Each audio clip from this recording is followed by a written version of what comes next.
Just like even like with the that clip. Like I got so much hate on that clip. But me sitting there and explaining it don't seem as bad, right? But online they like, who is that? This is all up. They ain't understand I'm really like that. They thinking I'm football. I'm really I'm really AP anniversary, you know what I'm saying? Aston Martin finna pull up with that. You know what I'm saying? Ain't too many blacks in Aston Martin. You know what I'm saying? Not even that's all. Mesmerized. Too mesmerized. There go Myron over here. Let's go. Let's confront Myron by talking about black. So, if y'all don't know Mr. Organic, then y'all gonna know Organic on this episode. And on this episode of No Joker, we're gonna talk about what everybody, especially all the black women, they want to know why Myron from Fresh and Fit always talks about them. Let's get to it. Like and subscribe. Talk about black people. Why you talk about black folks? Hey man, I just tell the truth. Come on, man. And they don't like that. Why they don't like the truth? Because it's unflattering, you know what I mean? People don't like to hear uncomfortable truths about themselves, their race, their people, whatever it may be. Everyone wants to be like, oh yeah, like Black Power. But the reality is, if you want to actually fix problems, you got to know what the problems are, identify them, and face them, and then, hey, this is what the problems are, and then take them on head on. But people just want to sit there and act like they don't know what the fuck is going on. He's 100% correct. He's 1,000% correct. He's 1,000,000% correct. You see, in the black community, black people will sit there and live in a city of chaos. Chaos. Fire all around them. And they act like nothing's going on. Or the ignorant ones, or mostly the Democratic slave ones, the ones that's stuck in the inner city that the Democrats have on a leash, they will say, oh no, it's not us, it's the rich white man. It's the rich white man. You know why? Because the Democratic Party they programmed them so well for them to focus on things that don't even matter. Going on and, pretend. That doesn't solve anything. That's why we need people like him. Like, end of the day, I know Myron. I've met him 3 years ago, always been cool. Always, anytime I text him back, anytime I see him, great conversations. I know where his heart is. He's really trying to help y'all. Stop taking the pieces that you want to take and take the whole pie and watch how great we can be. And here's the other thing too, right? So, and this is, I'll give this for your people, right? I went to college at Northeast University, right? Boston, Massachusetts. And it was a majority white school. Yep. And what black people don't understand is that white people, Asians, Hispanics, etc., they laugh at us behind our back. Right. They make all the stereotype racial jokes behind. It's so true. That is so true. You see, people of color that don't intertwine in certain circles, circles besides the circle that they smoke weed with, your crew, that you go out and you smoke weed, or you go out and you go get some Hennessy, or your crew, you go out and y'all go to brunch, and after brunch, y'all go get eyelashes. Yeah, you got to break out of that circle.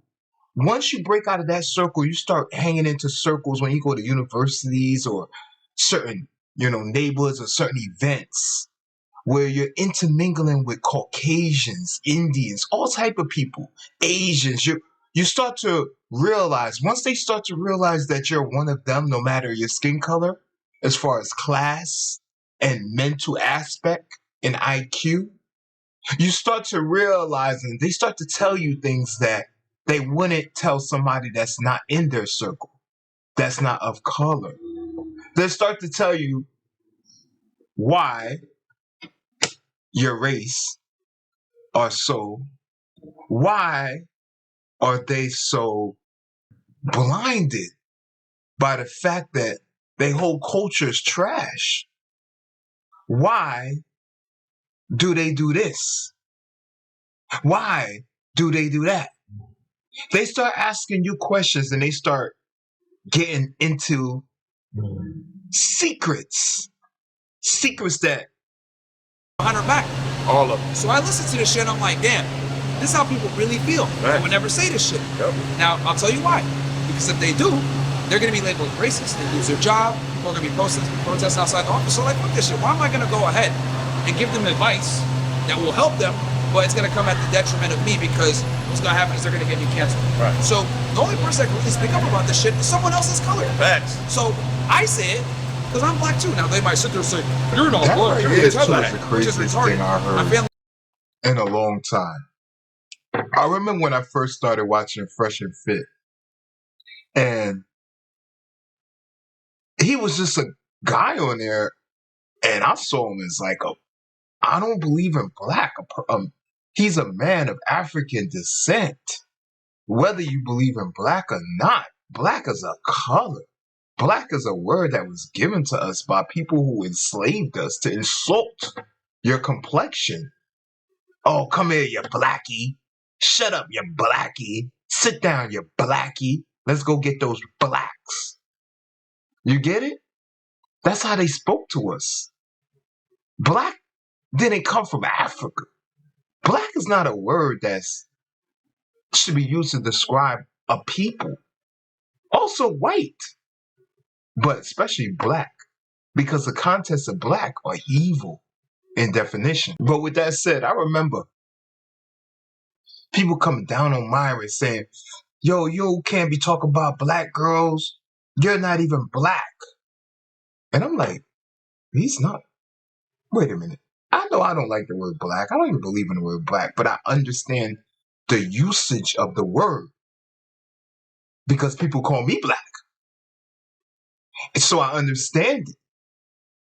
But a man that is from Sudan, do you know Sudanese people are one of the most blackest people in Africa as far as the blackest and the most beautiful? There are companies all over the world, modeling companies that go to Sudanese to go in these villages to recruit tall, beautiful Sudanesian females. A lot of them are tall and their skin is dark and imperfection. Sudan. To say a man that's from Sudan, Africa, family, his lineage, and to say he's not black because he not a stereotype from the ghetto eras in America. You see, the thing about black people, especially black Americans, they will say you're not black if you're not from a certain neighborhood.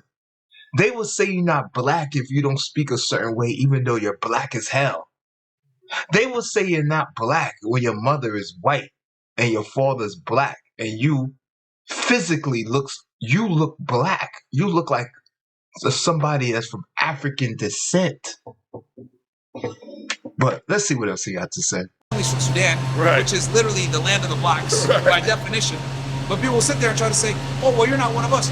Well, let me get this straight. Right. So I deal with the racism that a black person does. Yes. I deal with the Islamophobia people. I don't even like using that term, but I grew up in a Muslim household. I speak Arabic. So every single negative stereotype, whether it's with Muslims, blacks, people that have weird names, I dealt with all of it. I just sit there and complain and say, oh my God, I get profiled at the airports, 9/11 suck. Oh, but they also follow me around stores and shit. But I never used any of that shit as an excuse. I always said, yo, the truth is the truth. That's my car. That's my car. Like, that's my baby.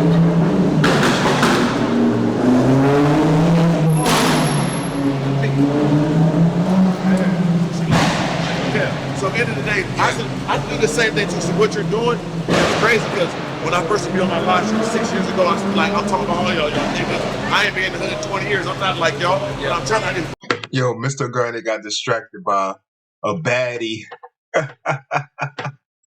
He got distracted by a baddie. She's cute too. She's sexy, and she's wearing her dress very nicely too, and she's a black girl. Uh-huh. Y'all didn't know black girls could be this cute, huh? Look at that. Look at that. And guess what we talking about? Blacks. Their minds, right? And they said, I'm a smoke Tom and all that. They always do, or they call you a clone, but the reality is they can't refute your facts. They can only just name call you, or they'll say something dismissive like, oh, well, you're not black, so you can't comment on this, or you're not one of us. But the reality is I am, and I've dealt with all the same stereotypes, 100%. I've dealt with all the fucking discrimination, but I don't make an excuse about it. I look at it like, okay, yeah. If this was 1966, MYRON will be getting hosed down just like everybody else. Yeah, there's might be some hurdles and shit like that, but I'm not gonna make no excuses. I'm gonna go ahead and overcome this shit. Right. And again, people of other races say all this shit in private and they laugh.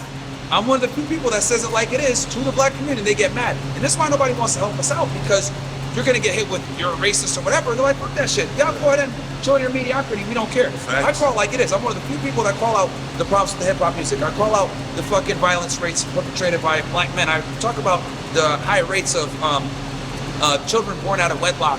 How there's no marriages, etc.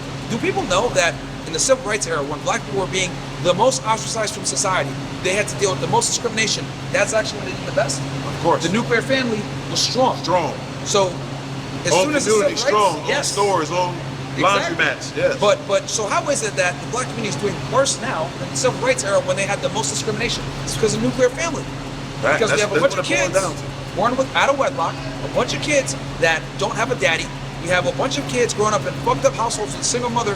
Where that's just my baby daddy. Ain't that what y'all say? That's just my baby daddy. Y'all got all these babies running around, all these baby kids. And y'all talking about reparations. Who wanna give y'all reparations? Who wanna give y'all reparations? Y'all can't. First, you gotta focus on yourself. You focus on yourself, you get your community together, and stop asking the government for help. That's the problem. Blacks used to vote Republican into this Democratic poison. The slave owners have risen after the Civil War, after the Republicans destroyed them. They risen and they tricked the black mind again and put them right back into slavery. But this time, the Democrats say, you know what? We had a civil war and we lost. We lost. We didn't want slavery to end. It was profitable for our families, profitable for the Southern economy. Now the Republicans has ended it. Lincoln and the Republicans has ended our profit. So now we're going to put them back into slavery, or we're going to try something totally different. We're going to make them think that they're not enslaved this time. And we're going to make them depend on us.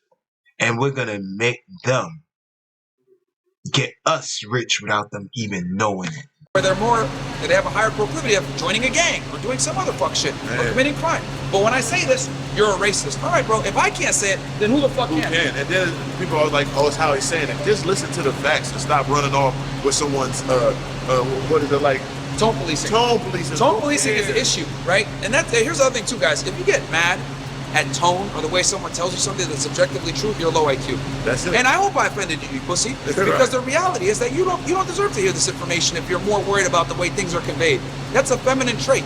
The truth is the truth, okay? The reason why you go to the military and the drill sergeant is yelling at your dumb ass, telling you do X, Y, Z, etc., because it's do or die, okay? Right.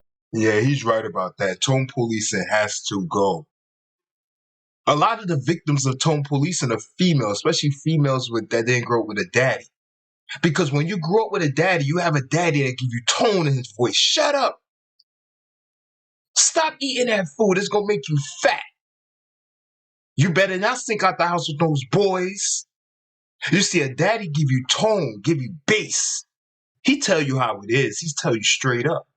That's why females that have a real daddy, a tone daddy, they come out better. Their outcomes are, their chances of being a good citizen in society are better versus the females that grew up with a single mother. Because when they grow up with a single mother and they get out there in the real world, a police scream at them, they start crying. They start calling the police racist. They get in a relationship with a man that's strong, they start saying he's abusive because of his tone. There ain't no feelings here. It's war, right? And they teach you that so that you can learn and get it drilled into your fucking head. That's why I'm a drill instructor. So you get these rudimentary basics down so that you can live. I'm telling you guys this shit. I might not be saying it in the most polite way, but guess what? It's gonna stick with you. You take this knowledge and you go do something with it. Or you can just sit there and be like, I'm offended. All right, well, stay poor. Simple as that. My dog Myron, he's gonna be on my podcast, so he can really dive into it even more. But this was very. This is just one thing. I didn't even talk about the small hats. Don't get married. Don't get married. Don't get married. But always, they can let me go. Of course, man. All right, Sean. I'll be coming back again, man. Later, guys. Back on there again. Oh, yeah, of course. So that was Myron deep diving into the black communities and the problems in the black community. The black community knows the problems in their own community. They just don't want to acknowledge it. I say all the time, and shout out to Hassan Campbell. The killers are in the hood and everybody knows who's the killer. The robbers are your next door neighbor. Everybody knows he's a robber. The child, you know what, are right there amongst everybody. Everybody knew who they are. They're your uncles. There's some fathers. And nobody says nothing. Because the black community has these rules. They have their own way of law. You know, things like this, like anti-snitching. Anti-snitching. So nobody tells on nobody and everybody lives with the chaos. And the mother that comes out and screams, "Ah, my son just died. My son is dead." Everybody comes around and hugs her. And everybody know who did it and don't say anything. What kind of community is that to be proud of? Black power? I don't know if there's any power. Somebody check the outlet. Thanks for watching. Like, please comment, because I read every one of them. And guess what? Subscribe.